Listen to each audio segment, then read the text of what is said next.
See, when you talk to people and use the rubber mallet, which means every time you have to give criticism to somebody constructively, you always build them up. You always talk about the strengths somebody has, the positive aspects of that person. Then you can tell them the issue or the criticism you need to give them, and then build them back up again. You want to make people feel good about what you're going to say. You want to say what you're going to say, which may not feel good, and then talk positively about what's going to happen when they use the criticism, which will make them feel good again. That's the rubber mallet. It moves things without breaking. Of course, there are other extremes.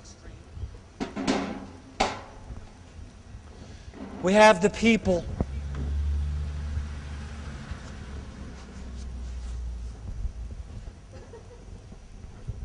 that are the nice people. The people that don't want to have any confrontation, or don't want to have to give anybody criticism. But as you could see, when you take the attitude of that person and use a feather to build a business, build a life, work with people, you could see that's not going to be very effective. It's not going to move people very far now, is it? No. So that extreme won't work. Then we have the other extreme. We have the sledgehammer people. The people that want to get it done their way. They just want to tell you how to do it, no matter what. They are going to end up being destructive. Because, as you can see, just tapping it with a sledgehammer starts to crumble the very work that you've built.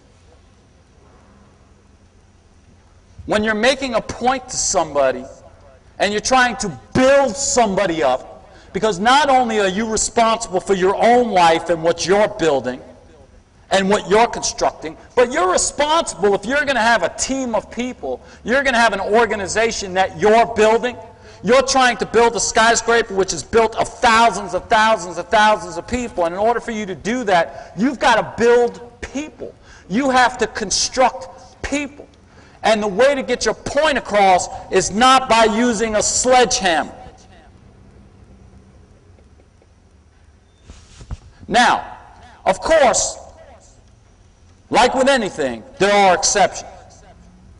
There are times where a sledgehammer is going to need to be put into place.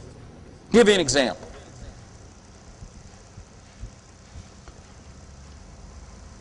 You have a grandchild, let's say named Johnny. And you're watching Johnny. And Johnny runs down off the front lawn into the street. Well, you go get Johnny and you say, Johnny, you can't go on the street. That's dangerous. We don't want you to get hurt. Come on up.